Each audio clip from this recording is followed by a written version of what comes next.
ٹوٹے دلوں کا آسرا میرے حضور ہیں، نور خدا میری ضیا میرے حضور ہیں۔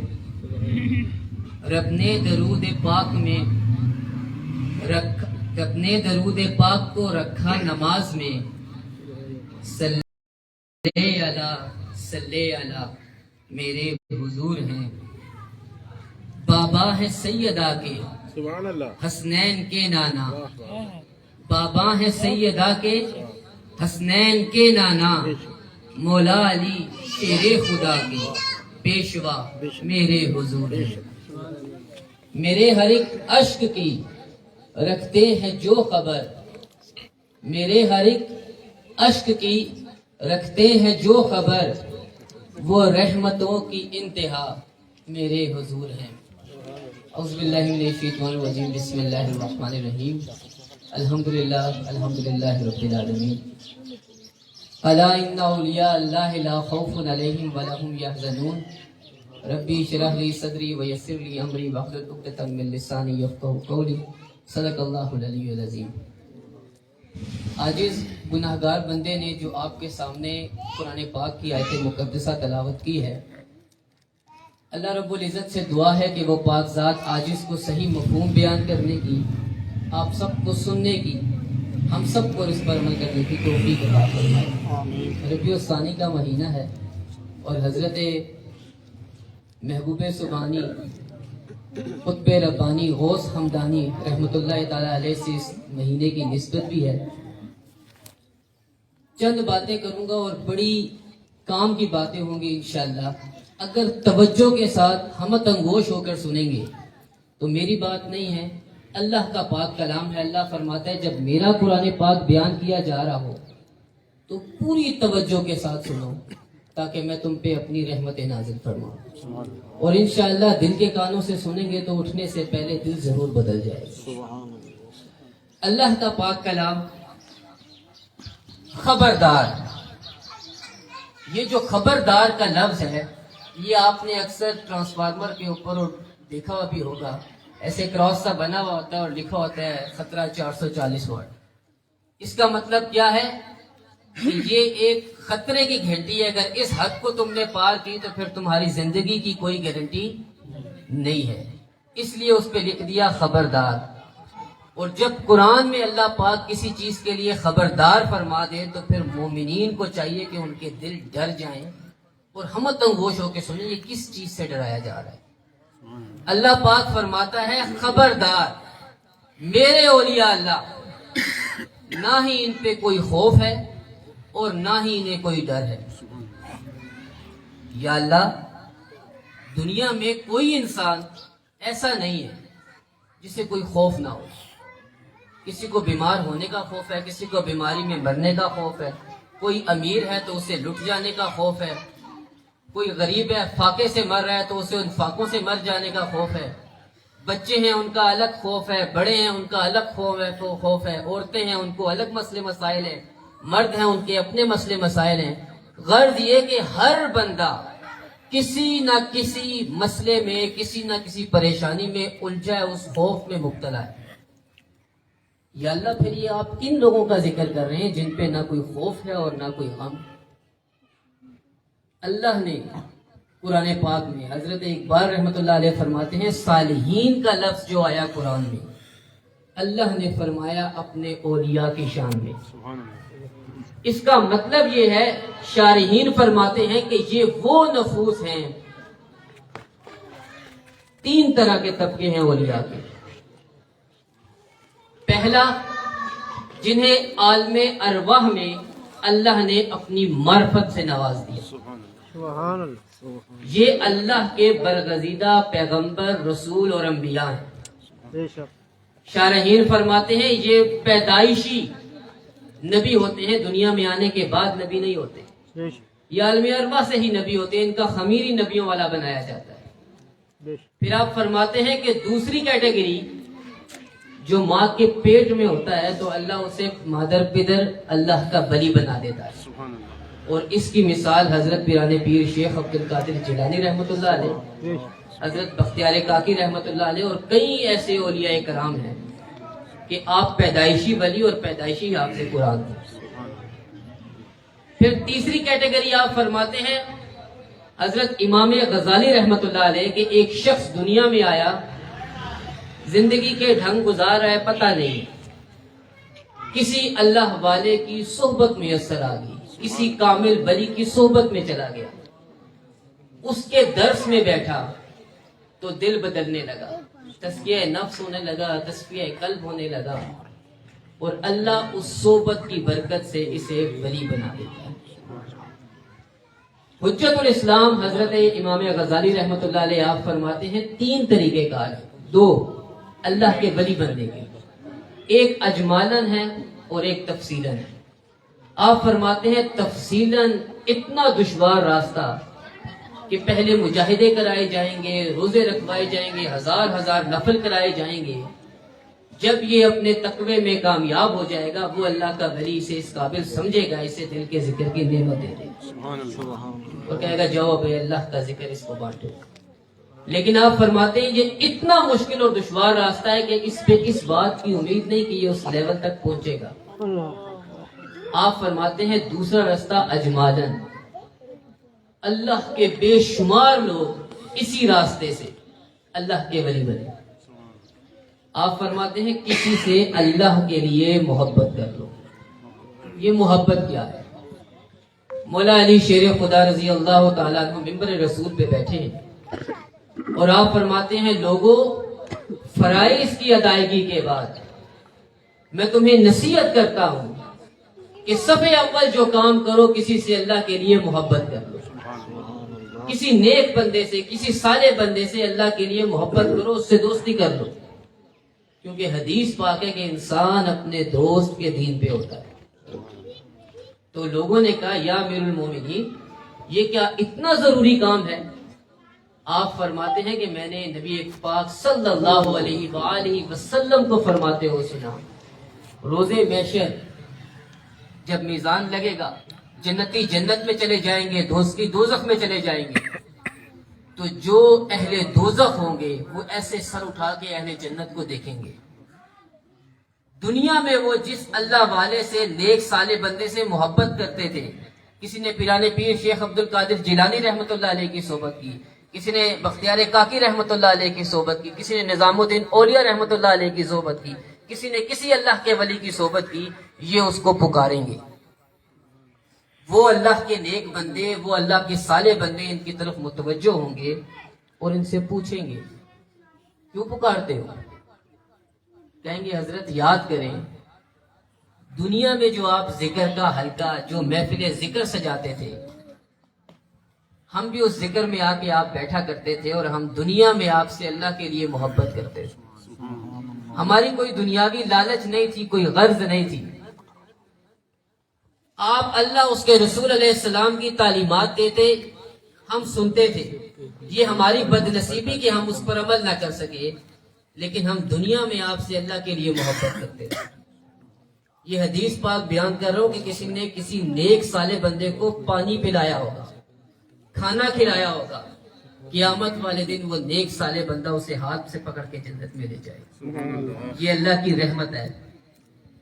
تو آپ فرماتے ہیں کہ وہ اللہ کے ولی، وہ نیک لوگ اپنا امامہ، ایک روایت میں آتا ہے کہ ہاتھ نیچے کریں گے، اور وہ جو گنہگار ایک بندہ ہے وہ اس دستار کو پکڑ کے اپنے آپ کو دوزخ سے باہر نکالنے کی طرف لپکے گا۔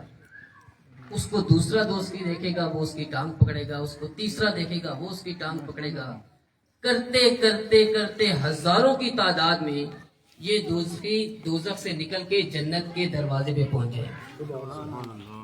تو جنت کا دروغہ کہے گا کہ ایک بندے کے لیے حکم تھا، تو غیب سے آواز آئے گی کہ جو دنیا میں میرے ذاکرین کا ہم نشین تھا، میں انہیں بدبخت نہیں چھوڑتا، یہ ذاکرین کے ہم نشین کا ہم نشین ہے، میں نے ان پہ بھی اپنی رحمت کر دی، جنت کا دروازہ کھول دیا۔ سبحان اللہ، سبحان اللہ۔ یہ بات بتانے کا مقصد کیا؟ یہ جو ہماری زندگی گزر رہی ہے، ہر بندہ اپنا محاسبہ کر لے۔ کسی کی آدھی گزر چکی ہے، کسی کی آدھی سے زیادہ گزر چکی ہے، کسی کو پتہ نہیں ہے کہ کس وقت موت آ جائے۔ یہ اتنی بے وقت اور سستی نہیں ہے جیسے ہم گزار رہے ہیں. ہم نعرے لگا لیتے ہیں کہ ہم عاشق رسول ہیں. ہم نے محفل سجا لی اور محفل سجانے کا مقصد کیا؟ اللہ اس کے رسول علیہ السلام کی تعلیمات ہمارے دل میں اتر جائے. لیکن اگر ان محفلوں کو ان کو آپ کوئی نام دے دیں، میلاد کا نام دے دیں، عظمت مصطفیٰ صلی اللہ علیہ وآلہ وسلم کا نام دے دیں، کانفرنس اولیاء کرام کا نام دے دیں، حلقہ ذکر کا نام دے دیں، محفل کا نام دے دیں، اگر ان محافل کا مقصد ہمارے دل کی اصلاح نہیں ہے، خدا کی قسم نہ آپ کا آنا فائدہ دے گا، نہ میرا بیٹھنا فائدہ دے گا. ہم اسی طرح آئے ٹھکر کے ٹھکر اور ٹھکر کے ٹھکر اٹھ کے چلے گئے. میرے مرشد فرماتے ہیں اللہ اس کے رسول کی بات سن کے زمین جنبش آسمان جنبش، یہ گل محمد نہ جنبش، کہ زمین بھی جھوم جاتی ہے، کانپ جاتی ہے، آسمان بھی کانپ جاتا ہے، لیکن یہ کیسا مرد مومن ہے کہ اس کا دل نہیں کانپتا. ان محافل کا مقصد یہ کہ اللہ اور اس کے رسول کی وہ تعلیمات جنہیں ہم یکسر بھلا چکے، ہم یہاں مل کے بیٹھیں، اللہ اور اس کے رسول کی تعلیمات سنیں تاکہ ہمارا دل بدل جائے. فقط یہ مقصد، اس کے علاوہ کوئی اور مقصد نہیں. اللہ کے نبی علیہ السلام فرماتے ہیں کہ اپنی اولادوں کو 3 باتوں کی تعلیمات دو. شارحین فرماتے ہیں گھول کے پلا دو.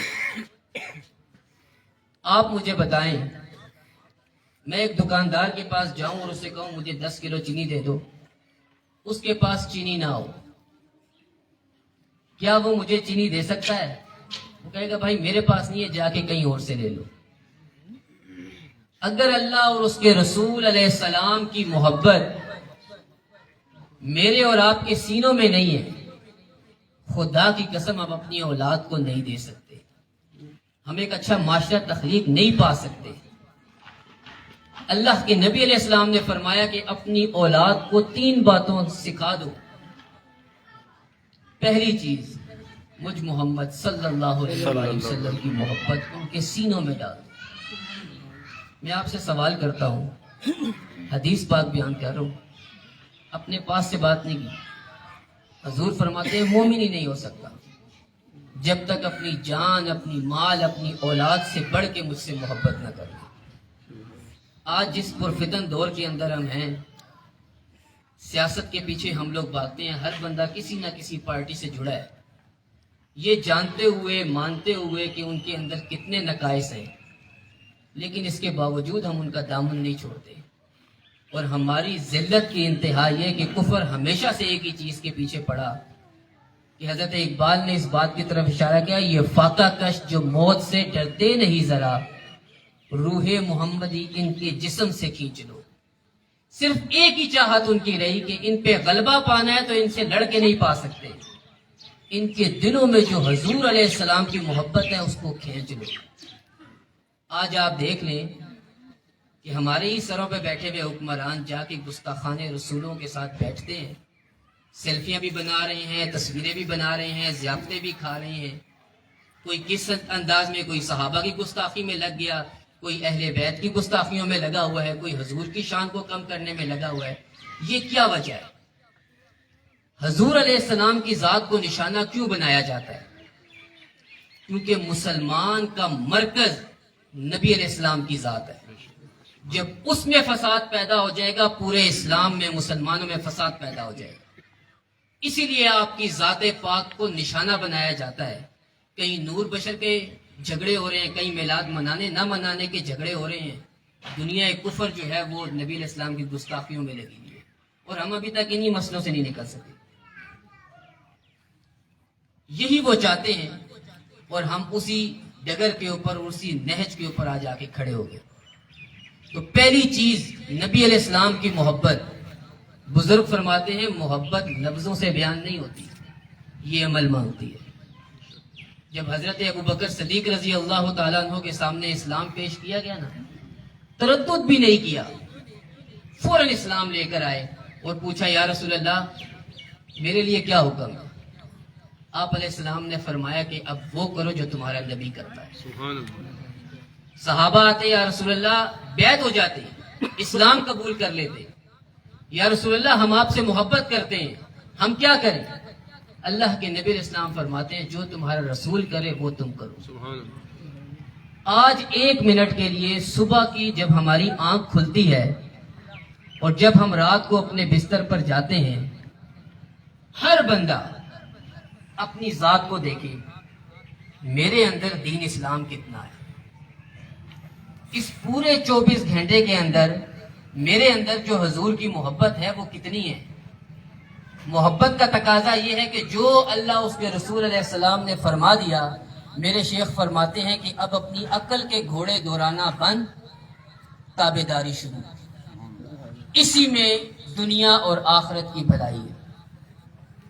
تو پہلی چیز جو نبی علیہ السلام نے فرمائی میری محبت اپنی اولادوں میں ڈال دو. دوسری چیز آپ علیہ السلام نے فرمایا قرآن کی محبت, یہ اپنے اولادوں کو سکھا دو.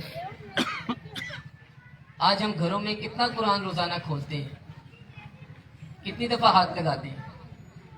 گھروں میں سب سے اونچے مقام پہ قرآن پاک صاف ستھرا کپڑے میں لپیٹ کے ادب کے ساتھ رکھ دیا. خدا کی قسم یہ ادب نہیں تھا. یاد کب آئی؟ کوئی مر گیا یا روزے آ گئے تو قرآن پاک کی یاد آ گئی. بے شک مرنے والے کے لیے قرآن پاک پڑھنا بہترین ثواب اس کو پہنچتا ہے, لیکن مقصد یہ نہیں تھا. اقبال رحمۃ اللہ علیہ فرماتے ہیں یہ مردہ کو زندہ کرنے کے لیے آیا ہے. یہ جو مردہ دل ہے زندہ ہو جائیں. ہم نے قرآن سے سیکھا بھی تو صرف مرنا ہی سیکھا. تو اس لیے آپ علیہ السلام نے فرمایا کہ دوسری چیز اپنی اولاد کو قرآن کی محبت سکھاؤ. آپ اور میں نماز پڑھتے ہیں, کئی لوگ ایسے ہیں نماز کا ترجمہ نہیں آتا. رمضان میں ایک ریس لگ جاتی ہے, 20 قرآن 25 قرآن, اس سے قرآن کا مطلب پوچھ لو, اسے پتہ ہی نہیں قرآن کا حکم کیا ہے. یہ ایمان والا ہے اور اسے پتہ ہی نہیں. کم سے کم 89 آیات جو ہیں وہ قرآن پاک میں یا ایھا الذین آمنوا سے شروع ہو رہی ہیں. اس کا مطلب کیا کہ اللہ خاص طور پہ ایمان والوں کو, آپ کو اور مجھے خطاب کر رہے ہیں. یہ پورا مجمع بیٹھا ہے, اس میں کسی ایک شخص کا نام لوں تو کیا پورا مجمع میں اس طرف متوجہ ہوگا یا وہ شخص متوجہ ہوگا؟ یقیناً وہ شخص متوجہ ہوگا جس کو میں نے پکارا ہے. تو اسی طرح جب اللہ پورے قرآن پاک میں یا ایھا الذین آمنوا فرماتا ہے تو اس کا مطلب ہے کہ اللہ ایمان والوں سے مخاطب ہے. ہمیں ان 89 آیات کا ترجمہ ہی نہیں پتا کہ ہمیں اللہ نے حکم کیا دیا. تیسری چیز آپ علیہ السلام نے فرمایا کہ اپنی اولادوں کو اہل بیت کی, میری اہل بیت کی محبت ڈال دو. اب آپ مجھے بتائیں, جس بندہ مومن کے اندر یہ 3 محبتیں جمع ہو جائیں, اللہ کا ولی نہیں بن گیا؟ تو اس سے جو ایک معاشرہ چلے آگے وہ کیا چلے گا؟ آج ہم اہل بیت سے محبت کے نعرے لگاتے ہیں, خدا کی قسم سیرت ایک نے بھی نہیں پڑھی. حضور کی محبت کے نعرے لگاتے ہیں, عاشق رسول بنتے ہیں, حضور کی سیرت سے واقف ہی نہیں کوئی. مجھے آپ بتائیں یہ عاشق رسول کا نعرہ لگانا یہ چھوٹی بات نہیں ہے. خدا کی قسم اس پہ پکڑ ہو گئی نا تو ہم کسی کہتے میں نہیں جائیں گے. عاشق رسول کون ہے؟ حضرت بلال حبشی رضی اللہ تعالیٰ عنہ, کوئلوں پہ لیٹے ہوئے, لیکن پھر بھی عہد نکل رہا ہے. کہتے ہیں حضور کا دین نہیں چھوڑتا. دین اسلام کی پہلی شہیدہ حضرت سمیہ رضی اللہ تعالیٰ عنہ ابو جہل کی لونڈی تھی. جب پتہ لگا ابو جہل کو کہ دین اسلام قبول کر لیا ہے تو اس کے پاس آئے, کہا دین سے پھر جا ورنہ تیرے ساتھ بہت برا پیش ہے. کہا تو میرا آقا ہے, میرے جسم پہ تیری مرضی چل سکتی ہے لیکن میرے روح اور میرے دل پہ تیری مرضی نہیں چل سکتی. یہ دل اور یہ روح میں نے نبی علیہ السلام کو دے دیا, اب اس سے پھرنے کا کوئی امکان نہیں. حدیث پاک پڑھے کہ نیزہ لے کے حضرت بی بی سمیہ رضی اللہ تعالیٰ عنہ کی شرمگاہ میں ڈالا گیا. اس کے بعد ایک ٹانگ ایک اونٹ کے ساتھ, دوسری ٹانگ دوسری اونٹ کے ساتھ باندھ دی گئی. کہا اب بھی پلٹ جا, بیٹا سامنے کھڑا ہے, رو رہا ہے، جا کے نبی علیہ السلام کے پاس جا کے عرض کرتے ہیں یا رسول اللہ صلی اللہ علیہ وآلہ وسلم میری والدہ آپ پہ ایمان لے آئیں، لیکن ابو جہل انہیں تکلیف کے اتنے پہاڑ گرا دیے کہ برداشت سے باہر ہے، دیکھ نہیں سکتا۔ حضور فرماتے ہیں جا کے اپنی والدہ کو جنت کی بشارت دے دو۔ جب بیٹا بھاگ کے آتا ہے ماں کے پاس کہ یہ میری والدہ نبی علیہ السلام کے پاس سے آیا ہوں اور حضور نے آپ کو جنت کی بشارت دے دی، تو ماں مسکرا کے کہتی ہے کہ میں اپنی آنکھوں سے جنت دیکھ رہی ہوں۔ سبحان اللہ۔ اور حدیث پاک کے پھر اسی طرح ایک اونٹ دائیں طرف ایک اونٹ بائیں طرف زندہ انہیں چیر دیا گیا، لیکن دین اسلام سے نہیں پڑھتے۔ یہ عاشق رسول۔ آج کا عاشق رسول فجر میں آنکھ نہیں کھل رہی، ظہر کی نماز پڑھنے کا ارادہ نہیں، حضور کے آخری الفاظوں میں کہ نماز نہیں چھوڑنا۔ ٹھٹے شہر کا سچا واقعہ سنا رہا ہوں، یہ میرے شیخ میرے مرشد نے اپنی زبانی سنایا اور ان کو ان کے دوست نے سنایا جن کا یہ بھانجا تھا، اپنے بھانجے کا سچا واقعہ، کتابی بات نہیں کر رہا۔ کہتے ہیں میرا بھانجا جب اسے نماز کے لیے دعوت دو کہ نماز پڑھ لو تو ہمیں ایک ہی بات کرے جاؤ بھائی تم اپنی نماز پڑھو، میری نماز کی فکر چھوڑ دو، تم نے اپنی قبر میں جانا ہے اور میں نے اپنی قبر میں جانا ہے، میری آخرت کی فکر نہ کرو۔ جو بندہ اسے کہے آگے سے یہی جواب دے۔ اس کے ماموں کہتے ہیں کہ یہ بیمار ہو گیا، اور بیماری کیا لگی؟ ریسائیکل الٹا ہو گیا اس کا، پوٹی اور پیشاب پاخانہ منہ سے آنے لگ گیا، پاخانہ بھی منہ سے کرے پیشاب بھی منہ سے کرے، نہ حکیم کی سمجھ میں آتی ہے بات اور نہ ڈاکٹر کی سمجھ میں آ رہی۔ اس کو کہتے ہیں کمرے میں بند کر دیا، اتنی گندی بو کہ کوئی کمرے میں داخل نہ ہو سکے، اور پھر کہتے ہیں 3 دن بعد مر گیا۔ اللہ۔ تو اس کو جب ہم نے غسل دیا، اس کو کفن دیا، اس کا جنازہ اٹھایا اور قبرستان کی طرف چلے تو پتہ نہیں کہاں سے لگڑ بگڑ کتے جو ہیں وہ آ گئے اور اس کے اوپر چھلانگے مار رہے ہیں۔ تو لوگوں نے ڈنڈے سوٹے اٹھائے، ان کتوں کو مارا بھگا دیا۔ کہتے ہیں ہم قبرستان پہنچے، قبرستان میں جا کے ان کو دفن کیا، دفن کر کے فاتحہ پڑھی، جیسے مڑنے لگے پھر قبرستان میں کتے، اب قبر کو کھود رہے ہیں۔ باپ بھی رو رہا ہے، بے بھائی بھی رو رہا ہے، کیا ماجرا؟ یہ ماموں کہتے ہیں میں نے کہا رونے کا فائدہ نہیں، ان کتوں کو بھگاؤ ورنہ بچے کو نکال کے چیر پھاڑ دیں گے، میں جا کے کسی عالم کسی مفتی سے کوئی فتویٰ لے کر آتا ہوں کہ مسئلہ کیا ہے۔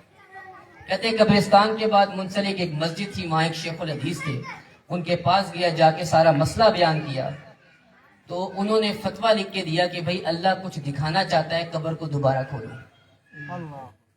تو کہتے ہیں میں وہ فتویٰ لے کے پولیس اسٹیشن چلا گیا، SHO کے پاس، ان کو جا کے وہ فتویٰ دکھایا، بھائی فتویٰ لے کر آیا ہوں، آپ میرے ساتھ چلیں تاکہ ہم قبر کھولیں۔ اس SHO نے میڈیا کو بلا لیا، نیوز رپورٹر جو ان سے ہیں اخبار والے وہ آ گئے۔ اب یہ 1 سے 1.5 گھنٹے کا وقت گزرا ہے اور وہ اخبار والے بھی ساتھ جا رہے ہیں، پولیس والے بھی ساتھ جا رہے ہیں اور یہ ماموں بھی ساتھ ہیں۔ اور اس کے ماموں کہتے ہیں جب ہم نے قبر کو کھولا خدا کی قسم میرا بھانجا نہیں بیٹھا ہوا تھا، سور لیٹا ہوا تھا اور لعنت کا توق گلے میں پڑا ہوا تھا، پیروں سے نیچے انسانی شکل اور پیروں سے اوپر سور۔ حدیث پاک حضرت عبداللہ ابن عباس رضی اللہ تعالیٰ عنہ فرماتے ہیں بے نمازی کو قبر میں ڈالو، 7 قدم پیچھے جاؤ، پھر قبر کھولو، اگر سور نہ لیٹا ہو تو مجھ عباس کو اندر ڈال دو۔ آل رسول ہیں، قرآن پاک کے پہلے مفسر ہیں، تفسیر قرآن ہے، چھوٹی بات ہے۔ آج ہم فکر کریں حضور کی آنکھوں کی ٹھنڈک نماز ہے، ہمارے دل کا بوجھ نماز بن گئی۔ سر میں درد ہو جائے پہلی چیز کیا چھوٹے گی؟ نماز۔ بیماری آ جائے، تکلیف آ جائے تو یا اللہ ایک موقع دے دے، اس کے بعد تیری تابعداری۔ جیسے موقع ملا پھر دنیا میں غفلت میں گم گیا۔ اسی لیے اللہ کے نبی علیہ السلام فرماتے ہیں کہ یہ جو قرآن پاک کی آیت ہے نا، الا ان اولیاء اللہ لا خوف علیہم ولا هم یحزنون، اے لوگوں میں تمہیں نصیحت کرتا ہوں کہ ہفتے میں 1 مرتبہ صالحین کی صحبت کر لیا کرو تاکہ وہ صحبت تمہارے ایمان کو تازہ رکھے۔ آپ میں اور میرے میں کوئی شخص بیمار ہو جائے اور بیماری ایسی ہو جائے کہ لا علاج ہو، ڈاکٹر کہہ دے تیرے پاس ٹائم نہیں ہے، چند دن میں مر جائے گا، آپ کا کیا خیال ہے؟ یہ پیسے کمانے میں لگ جائے گا، کس کام میں لگ جائے گا؟ اس کو اتنا غم ہو جائے گا کہ یار زندگی اتنی گزر گئی، یہ چند دن پتہ نہیں کیسے گزریں گے، اسی غم میں گھر میں کسی کونے میں بیٹھ کے غم منا رہا ہوگا۔ دن گزرتے جائیں اور اس کا ساتھی آئے اسے کہے تو دفتر نہیں آتا اور افسر کہہ رہا ہے مجھے نوکری سے نکال دوں گا، تو آپ کا کیا خیال ہے یہ کیا کرے گا؟ یہ اسے کہے گا یار جا کے اپنا کام کرو، افسر کو کیا وہ بھی جائے باڑ میں، ادھر میرے پاس دن زندگی کے کم رہ گئے، تو مجھے آ کے افسر کی باتیں سنا رہے۔ مولانا روم رحمۃ اللہ علیہ فرماتے ہیں اسے قابل ڈاکٹر مل جائے، اس کا علاج ہو جائے، یہ واپس صحت مند ہو جائے، بیماری ختم، آپ فرماتے ہیں اب یہ کیا کرے گا؟ یہ نوکری پہ بھی جائے گا اور جا کے اپنے افسر کو کہے گا کہ اوور ٹائم لگانا چاہتا ہوں، اوور ٹائم لگا دوں تاکہ کچھ پیسے کما لوں جو وقت ضائع ہو گیا۔ مولانا روم فرماتے ہیں جس طرح انسان کی ظاہری ضروریات ہیں، ظاہری بیماریاں ہیں، اسی طرح انسان کے ساتھ اس کی باطنی بیماریاں بھی لگی ہوئی ہیں، کینہ، بغض، ریا، زنا کی چاہت، غفلت، گناہوں میں پڑا ہوا ہے۔ آپ فرماتے ہیں اس کے لیے بھی اسے کسی ڈاکٹر کی تلاش کرنی چاہیے، اور آپ فرماتے ہیں وہ اہل اللہ کی صحبت ہے، جب اسے ان اہل اللہ کی صحبت مل جائے گی تو یہ غفلت میں تھا، یہ بیدار ہو جائے گا، یہ بے ہدایتہ تھا، یہ ہدایت کی طرف آ جائے گا، یہ گمراہ تھا، یہ سیدھے رستے پہ چلنا لگ جائے گا، اور سیدھا رستہ کن کا؟ جن پہ اللہ فرماتا ہے میں نے انعام کیا، اہدنا الصراط المستقیم صراط الذین انعمت علیہم، کہ یا اللہ چلا ہمیں سیدھے راستے پر، سیدھا راستہ کن کا؟ جن پر تو نے انعام کیا۔ سبحان اللہ۔ تو یہ جو اولیاء کرام اور نیک لوگوں کی صحبت ہے، ہر دور کے اندر اللہ کے ولی نیک لوگ موجود۔ کہنے کا مقصد کیا کہ اگر آپ اور میرے اندر ہی یہ محبت، یہ عمل نہیں آئے گا، خدا کی قسم ہم سے ہماری اولاد میں اور اولاد سے آگے ٹرانسفر نہیں ہوگا۔ شوہر جو ہے نا، اس کے ذمہ اللہ نے بیوی کے حقوق رکھے ہیں۔ اگر یہ بانمازی ہے، یہ ذکر کرنے والا ہے، تو بیوی اس کو دیکھے گی تو اگر نہیں پڑھتی تو وہ بھی پڑھنے والی ہو جائے گی، لیکن یہ خود نہ پڑھے اور اسے نصیحت کرتا رہے اور بچوں کو نصیحت کرتا رہے تو وہ نصیحت اثر نہیں کرے گی۔ آپ یقین کر لیں کئی لوگ پورے پاکستان الحمدللہ تبلیغ کے حوالے سے، ذکر کے حوالے سے جانا ہوتا ہے، اور زیادہ تر جو لوگ اپنے مسائل لے کر آتے ہیں اپنی اولاد کا لے کر آتے ہیں، نہ فرمان ہے، بات نہیں مانتی، نماز نہیں پڑھتی۔ کیوں؟ آپ پڑھتے ہیں، وہ ہم نہیں پڑھتے، یہ تو پڑھیں۔ کیوں پڑھیں بھائی؟ جب تمہیں توفیق نہیں ہے تو انہیں پتہ ہے کہ میرے باپ کو توفیق نہیں، اس کو کیا ہو۔ اور اللہ والے فرماتے ہیں کہ یہ کیا وجہ ہے کہ آج علم اتنا زیادہ ہے کہ کسی چھوٹے بچے سے بھی آپ پوچھیں کہ جھوٹ بولنا اچھی بات ہے یا بری بات ہے، وہ بتائے گا بری بات ہے۔ جاہل بندہ ہو، پڑھا لکھا نہ ہو، ریڑھی لگاتا ہے، اسے جا کے پوچھیں ناپ تول میں کمی کرنا اچھی بات ہے بری بات ہے، وہ آپ کو بتائے گا بری بات ہے۔ بزرگ فرماتے ہیں یہ کیا ہے؟ یہ علم ہے، لیکن اس کے باوجود بھی ہم جھوٹ بولتے، اس کے باوجود ہم ناپ تول میں کمی بھی کرتے، ہم دھوکہ بھی دیتے۔ کیوں دیتے؟ اہل اللہ فرماتے ہیں ہم ادب سے دور ہو گئے۔ اگر ادب ہوتا تو یہ آنکھ جیسے حرام کی طرف اٹھتی ہے نا، فوراً جھک جاتی۔ آنکھوں کا ادب نہیں ہے کہ حرام دیکھیں۔ زبان جھوٹ بولنے لگتی تو فوراً سے ڈر جاتی۔ ادب نہیں ہے تو یہ جھوٹ بولنے سے باز آ جاتی۔ حدیث پاک میں آتا ہے کہ جھوٹے بندے سے رحمت کے فرشتے ایک کوس دور چلے جاتے ہیں جب یہ جھوٹ بولتا ہے، اور جب یہ مستقل بولتا رہتا ہے تو اللہ کی بارگاہ میں جھوٹا لکھ دیا جاتا ہے۔ اللہ اکبر۔ تو کہنے کا مقصد کیا؟ گفتگو بہت ہے، ٹائم کم ہے، لیکن استفسار کے ساتھ اپنی آخری بات کی طرف آ رہا ہوں کہ اگر اللہ اور اس کے رسول کے احکامات پہ عمل کرنا چاہتے ہیں تو خدا کی قسم ایک ہی طریقہ کار ہے، اور یہ قرآن کا طریقہ کار ہے۔ کیا طریقہ کار ہے؟ کہ اللہ کے نبی علیہ السلام کی صحبت کس نے کی؟ صحابہ نے. صحابہ کی صحبت کس نے کی؟ تابعین نے. تبع تابعین کی صحبت کس نے کی؟ تابعین نے. ہر ولی کی صحبت کسی نہ کسی ولی نے کی اور وہ فیض پایا. بغیر صحبت کے وہ فیض نہیں ملا.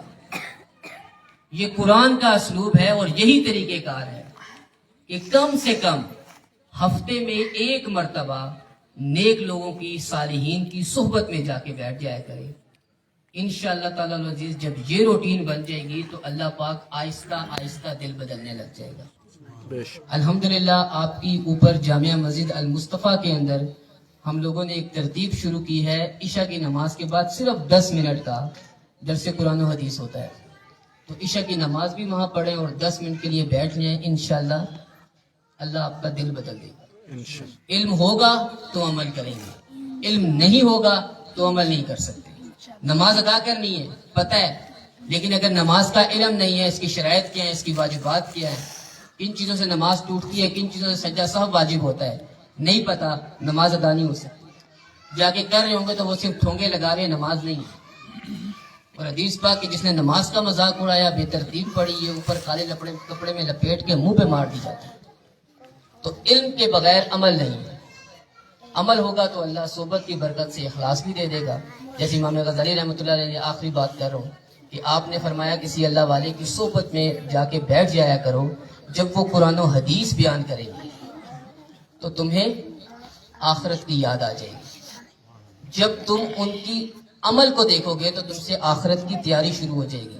اللہ ان کی صحبت کی برکت سے تمہیں علم سے بھی نوازے گا, عمل سے بھی نوازے گا, تمہیں اخلاص کی دولت بھی عطا کرے گا اور تکبر سے بھی پاک کر دے گا. اور حدیث پاک کہ دنیا میں جن کی صحبت کی ہوگی قیامت والے دن انہی کے ساتھ اٹھائے جاؤ گے. آخری حدیث پاک کہ اللہ کے نبی علیہ السلام تشریف فرما ہے, ایک صحابی نے عرض کی یا رسول اللہ صلی اللہ علیہ وآلہ وسلم, یہ بڑی قابل غور حدیث پاک ہے, یا رسول اللہ صلی اللہ علیہ وآلہ وسلم دنیا میں کوئی شخص کسی جماعت کا حصہ بنا, اس کے عمل اس جماعت کے مطابق نہیں تھے. صحابہ تشریف فرما تھے, سارے صحابہ ہمت گوش ہو گئے اور کہتے ہیں کہ ہمیں اتنی تجسس جواب کی پہلے کبھی نہیں ہوئی جتنے اس سوال پہ ہوئی. کیوں؟ کیونکہ ہم نبی علیہ السلام کی جماعت کا حصہ تھے اور انبیاء کے عمل کیا ہی عمل ہوں گے, تو ہم تو اس لیول تک جا نہیں سکتے. تو اس شخص نے کہا یا رسول اللہ دنیا میں کوئی کسی جماعت کا حصہ ہے لیکن اس کے عمل اس جماعت کے مطابق نہیں, یا رسول اللہ اس کے بارے میں کیا حکم؟ آپ علیہ السلام نے فرمایا سن لو, دنیا میں جو جس جماعت کا حصہ ہے اگرچہ کہ اس کے اعمال اس جماعت کے مطابق نہ ہو, جیسے یہ اولیاء اللہ کی جماعت ہے, ہر اللہ کے ولی نے بیعت کا سلسلہ کیا, لوگوں کو قلب کی اصلاح کی اور اللہ کی طرف لے کر آئے, تو جس بھی ولی کی صحبت میں جو بیٹھا وہ اس کی جماعت کا حصہ ہے.